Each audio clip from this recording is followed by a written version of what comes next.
I'm Stacey Lindis from Podcast PD, a part of the Education Podcast Network, just like the show you're listening to now. Shows on the network are individually owned and opinions expressed may not reflect others. Find other interesting education podcasts at edupodcastnetwork.com. Coming up on episode number 140 of the House of EdTech podcast, I'm going to talk about digital portfolios in the classroom. We're going to also talk about email and how to do it better. I've got a House of EdTech VIP, and I'm so glad you're here. Strike up the band.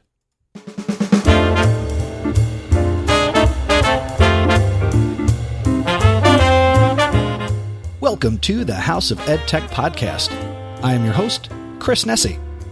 The House of EdTech explores how technology is changing the way teachers teach and the impact that technology is having in education. I discuss technology that is changing our classrooms and schools, and I share tools and tips that you can hear today and use tomorrow. You're going to hear the stories of teachers, leaders, and creators just like you. The purpose? Whether you use it or not, technology is changing the way you teach and how your students learn.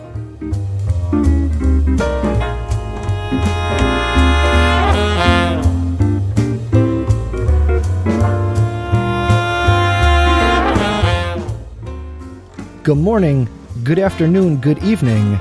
Thank you for checking out this episode of the House of EdTech podcast. If you're a new listener to the show, thank you for making this podcast a part of your anytime, anywhere professional development. Recently, I participated in a weekly SAT chat, and the topic was podcasting. So, of course, I had to participate, and you might be listening to the very first episode of the House of EdTech in your podcast listening journey. So thank you for checking it out. And I think you'll enjoy what you hear. And by the end, I should earn you hitting that subscribe button. And for the long-time listener, thank you so much for coming back.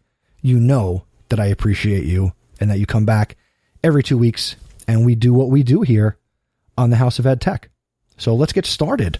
Coming soon, I mentioned this in the last episode, but it's never too early to start talking about it as it's this time of year, near the end of the calendar year. Granted, it is the middle of September, but again, it's never too early. So the 2019 House of EdTech Smackdown is coming. My goal each year is to have you and other listeners share their favorite EdTech tips, tools, apps, programs, and more. Of course, because this is an audio podcast, I want you to send in audio so I can put this episode together, which winds up being my last episode each calendar year. So the Smackdown for 2019 is going to wind up being episode 147, and that is scheduled to be released on December 22nd, 2019. But I tell you now because, again, I only produce these episodes every 2 weeks, and before you know it, it's going to be December. So if you'd like to contribute to this year's Smackdown, you need to get your submission to me by December 1st, 2019. The easiest way to do that is to go over to chrisnesi.com/feedback. And there's a button where you can record audio right in your browser and send that over to me. Or if you'd like to send me an email, I'll be happy to read that in the episode. And you can Vox me. And there's all sorts of ways that you can get audio. You can record audio and you can email it to me. That's great. And of course, I try to surpass the amount from year to year. So let's see if we can pass last year's total. And if you are curious as to what's already been talked about, honestly, it doesn't matter. If you love something now and it was already loved by somebody else in a past Smackdown, I don't care. I want to know what you love about it and how you're using it or what your EdTech tip or tool is. So I look forward to getting those submissions over the next few weeks and couple of months and bringing you one of my favorite episodes to produce each year. And of course, I always look forward to the end of the year because I love what you share with the rest of the House of EdTech community. And speaking of sharing, I'm still looking for some new contributions to a segment of the show that is the Just Give It a Try segment. Now, I don't have that segment in this episode because I don't have any stories to share. So I need you to go out to chrisnesi.com/flipgrid and choose the Just Give It a Try grid. This is the segment of the show where I share your story, record a message on Flipgrid, and I include that audio here because each episode ends with me telling you that using technology isn't difficult, just give it a try. And I don't care if you share something that was really successful or something that, went up in flames. It doesn't matter. It's the story that's going to help the other people who listen to this podcast. You've listened to this. You've heard some stories in the last couple of months. So maybe you would consider sharing a story from your teaching experience or something that's happening in your school that other people can learn from. So again, you head out to chrisnessy.com/flipgrid and you can share your Just Give It a Try story, and it will appear in a future episode.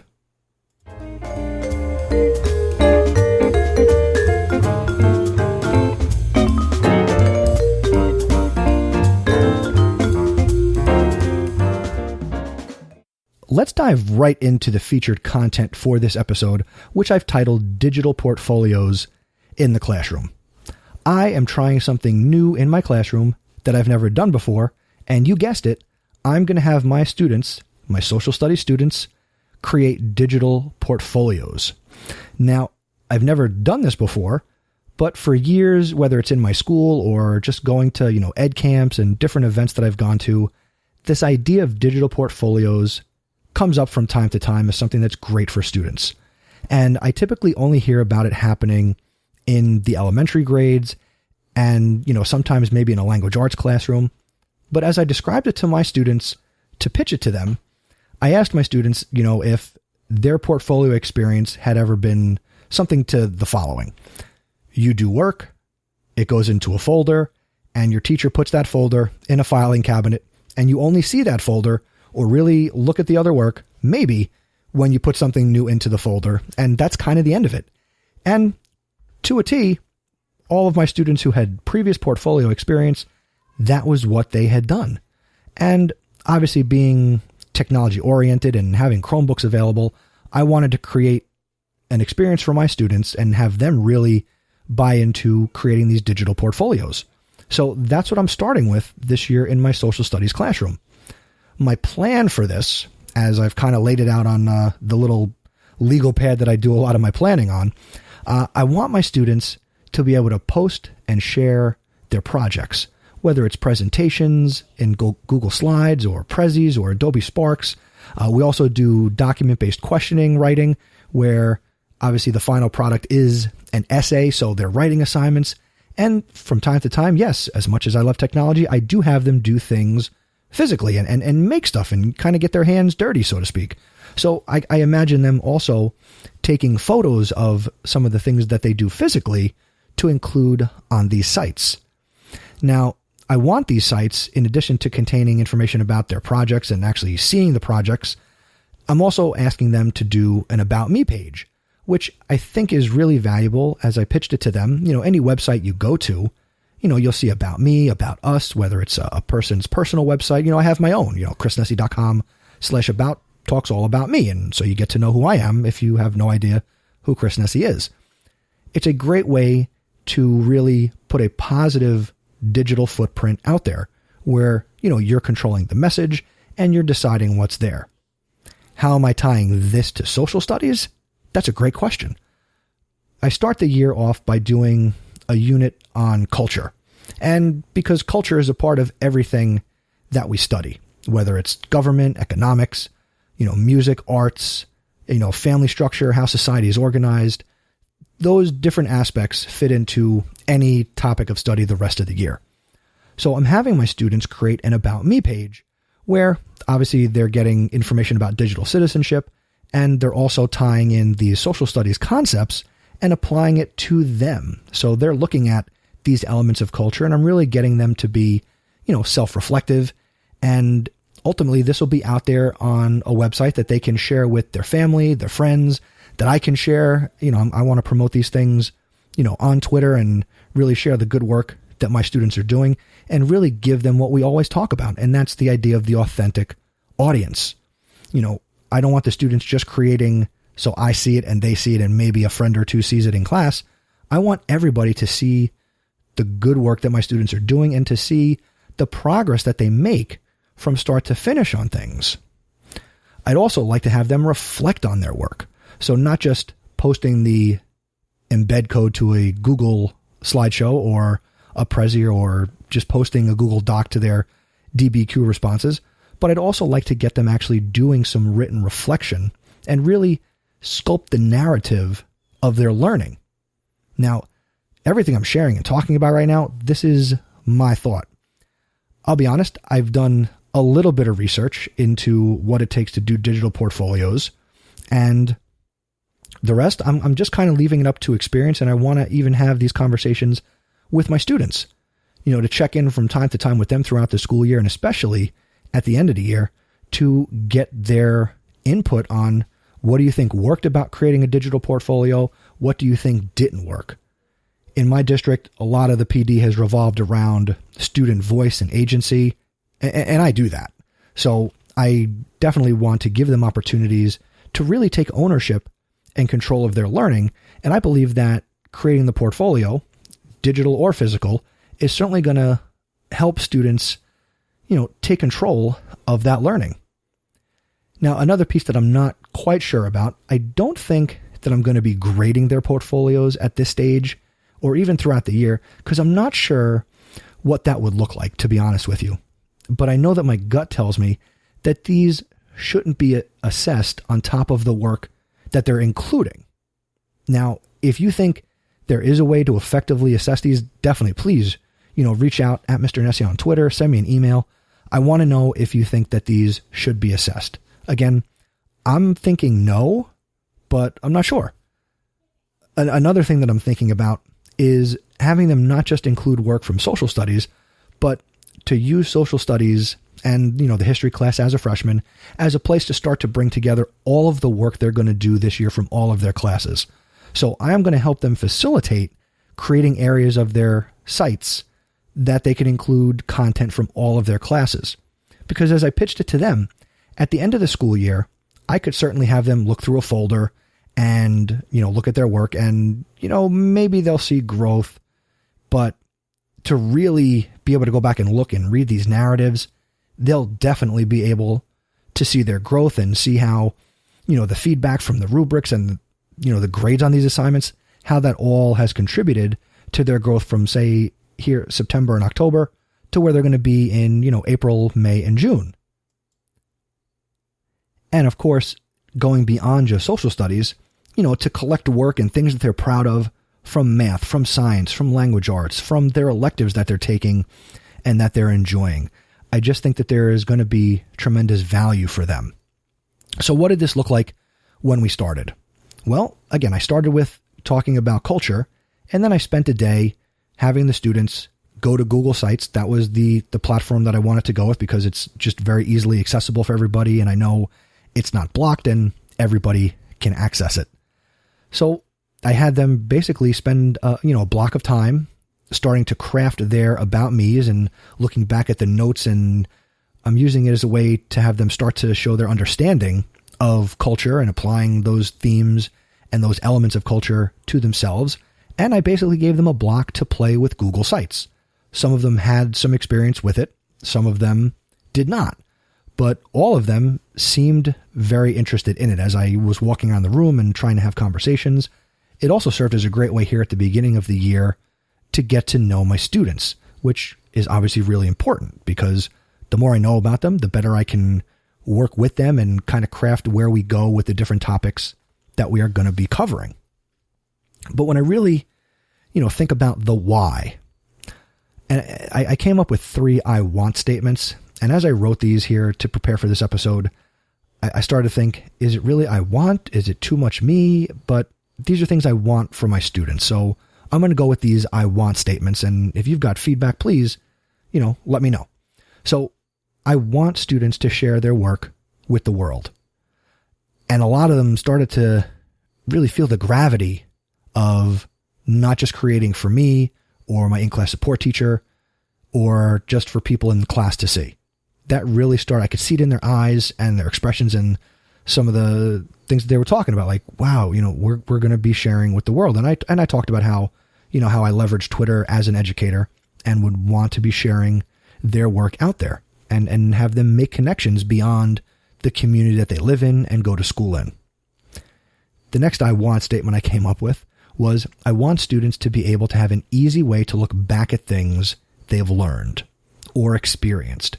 And I think because I've also framed the website as something that's not ever really complete, I look at my own website, and chrisnessie.com is always a work in progress. It looks different today than it did back in 2014, when I launched the podcast.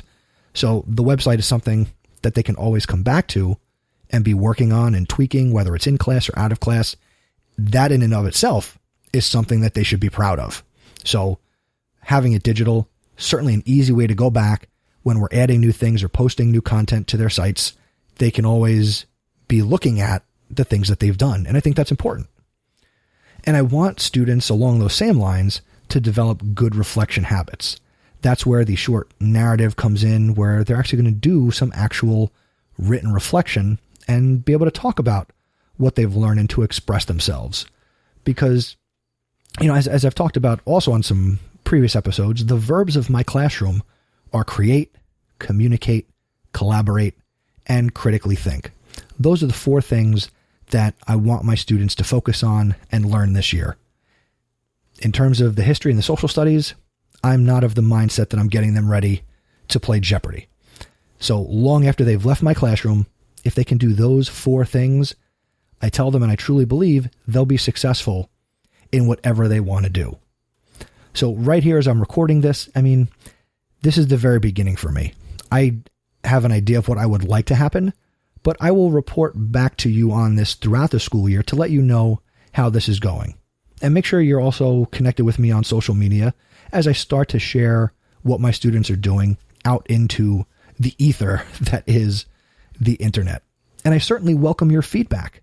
If you have suggestions or if you've got experience, and I don't care, what grade you teach, if you teach high school, if you teach middle school, high school, college, doesn't matter to me. If you have experience for any amount of time doing digital portfolios or the portfolio process in general, please, reach out to me.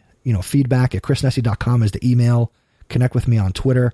And I would love to know what you've had success with. And, can you help flatten the learning curve for me? Can you help teach me something? Now, I could have gone out and gotten a guest and had a conversation, but I thought I would try something a little different and, kind of model what I talk about. So I'm certainly looking to talk to people who have done portfolio work with students, digital or otherwise, and I would love to hear from you. So let's connect and let's learn about digital portfolios together. I don't know what's going to happen, but certainly we will see.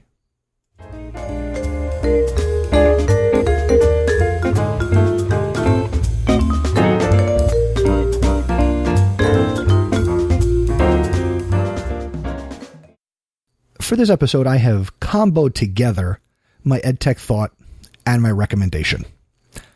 Before school started, I decided to remove my school email from my iPad. I have an iPad mini, and for many years, really since I started where I'm currently at, I always had my school email accessible on my iPad. Never on my phone, but always on my iPad. So, I would always be on top of any email, any time of day that came from or was related to school and where I worked. I came to the conclusion over the summer that I don't need to read emails from anyone at work after 2:36. I am okay with now checking my school email again the next day when I get to school, or I might be intentional about checking it here on my home computer, but not to have it, if I'm sitting on the couch watching TV and I happen to look at something on the iPad to see, there's an email from work at, 8 o'clock at night. It's not that urgent. At least I don't think so. So my first recommendation is to evaluate whether or not you absolutely need to be connected to your work email on a mobile device, be it a tablet or a cell phone. I totally get it if you're an administrator. You never know when you need to send out information or somebody emails you something. I get it. If you are and have more responsibility and more people in your charge. But I've even heard from some administrator friends that actually do disconnect frequently from school during their off hours. I don't need to tell you how extremely useful email is as a communication tool in education. It's less intrusive than a cell phone call, and obviously email is convenient and fast. It empowers us to connect with our classroom and our school from just about anywhere. But when used inappropriately, email can definitely hinder our productivity. You as a teacher or an administrator, you often receive dozens of emails a day. Reading and responding to every message can become a drain on our time and our energy. And who needs that? And what about the cluttered email inbox? We all know teachers that have thousands of unread old emails that are unopened or unimportant messages. This can be frustrating. It will prevent you from maximizing your time and distract you from other obligations. So I've put together 4 little things to consider. You might call them a strategy. 4 strategies to better manage your email and keep the messages in your inbox to a minimum. Number 1, set aside time to read and respond to email. Don't leave your email open all day long, even if you're at school. Alerts and beeps from incoming messages can interrupt your workflow and leave you unfocused. Instead, schedule a specific block of time throughout the day for checking your email. Maybe your lunch, your prep, before and or after school might be a good combination for your day. Craft an email reply like this one and consider sending it out to people as maybe an autoresponder. You could try something like, quote, "Due to teaching, I am currently checking and responding to emails twice daily during my lunch and after school. If you require urgent assistance, please ensure it's urgent, that cannot wait until either of those times, you can contact me via phone and then maybe just include your school's phone number and an extension if somebody really needs to reach you. The main office will know when and where to be able to find you."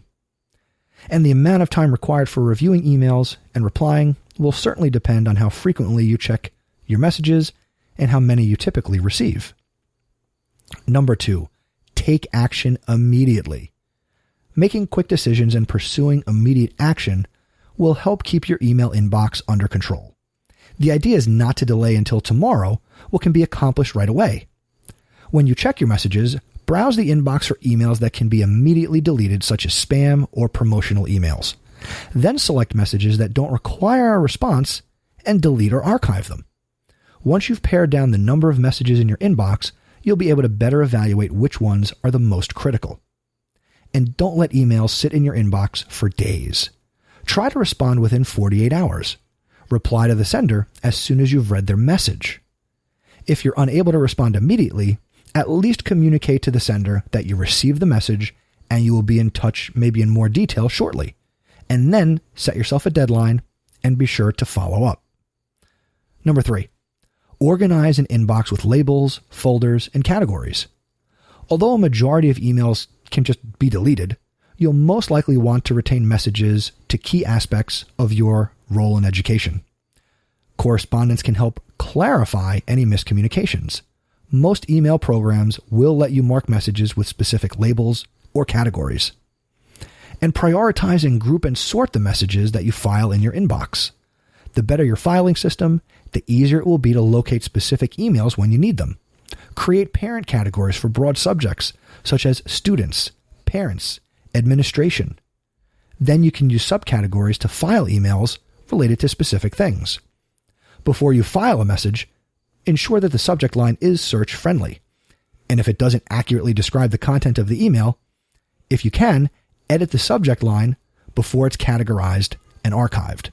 Obviously, something like Gmail makes it super easy to search any aspect of any email. And number 4, unsubscribe from unwanted emails. Now, we can't unsubscribe from messages from our principals and our superintendents, but sometimes we sign up for things, whether it's third-party technology sites or, professional websites we visit, and we give them our email to get their newsletter. Well, newsletters and advertisements can overwhelm your inbox and bury important messages. So let's clean out the clutter. Unsubscribe from receiving messages from specific senders if you no longer want to receive their missives or you don't even have the time to read them. To make the unsubscribe process quick and painless, search your inbox for the term unsubscribe. Review the search results and then determine which emails you would like to continue reading and which ones you can live without. So, to recap, set aside time to respond to email, take action immediately, organize your inbox with labels and categories, and unsubscribe from the emails you don't even read. That being said, happy email organizing.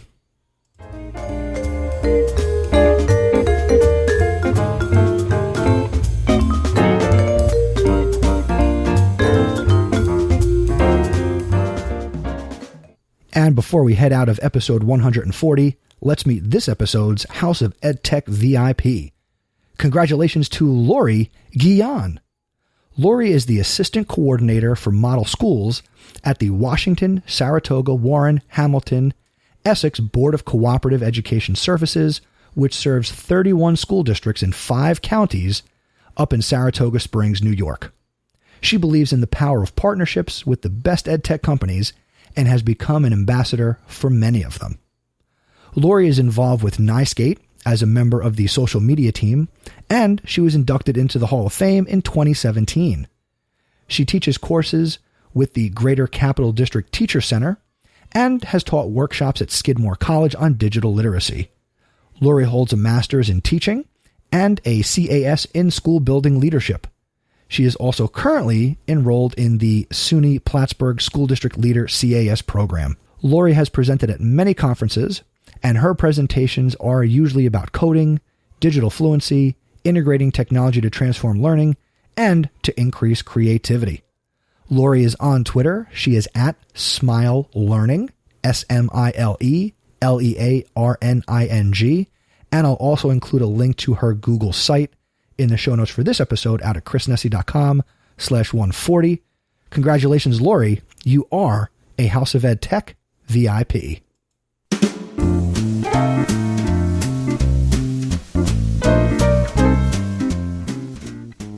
Thank you for checking out episode 140 of the House of Ed Tech. I look forward to talking more about digital portfolios as the school year goes on and in future school years. So again, if you've got a perspective or something that I should be aware of and you'd like to share it, please go out to chrisnessy.com/140 to leave a comment on the show notes, or go to chrisnessy.com/feedback and you can send me a message, you can Vox me, you can SpeakPipe me. There's all different ways to get in touch with me and the podcast. Now, if you enjoy the House of Ed Tech, do me a favor. First, tell somebody else about the podcast. Go out right now. When we're done, please listen to the rest of the show. But go out and tell somebody else about the show. If you do this on social media, use the hashtag House of Ed Tech on Twitter or Instagram. And also on Twitter and Instagram, you can connect with the show at House of Ed Tech. The other thing that you might be interested in, perhaps you are a loyal listener and you'd like to become an awesome supporter. My awesome supporter program is powered by Patreon, and that allows a consumer of content like you to help a creator of content like me. Special thanks to my awesome supporters, Anthony Arnaud of the New Teacher Podcast, Eric Kurtz from the Control-Alt-Achieve Podcast, Dan Gallagher, Carlos Garza, Mr. G, he hosts the Ace Tech Podcast, Peggy George from Classroom 2.0 Live, Jen Giffen from Shooks and Giff the Podcast. Find that out at shooksandgiff.com. Jeff Herb from InstructionalTechTalk.com. Mike Messner, find him on Twitter at TeacherMike72. JP Prezavento from the Bits and Bytes of Education Podcast. Find all his great content out at jpprez.com. Lynn Smargis, thank you so much. Scott Titmus, love you guys. And Kyle Wilcox from Level Up Ed Tech on Twitter. And I just discovered, I don't know where my head's been at, but Kyle has a great YouTube channel. So check him out at youtube.com/WilcoxKWWS. There'll be a link in the show notes. And actually, that's a new feature I added. So if you go to any episode of the show on the website, you'll be able to see the awesome supporters and go check out all of their content. I couldn't make the show without your support, everybody, so thank you so much. If you're interested, go out to chrisnessy.com/awesome. Next up, it's going to be episode 141 of the House of EdTech podcast coming your way on September 29th, and I'm going to be talking about Catchbox, the cool, fluffy microphone that I throw around my classroom, and it's been pretty cool. Until next time, thanks for learning with me, and remember, using technology isn't difficult. Just give it a try.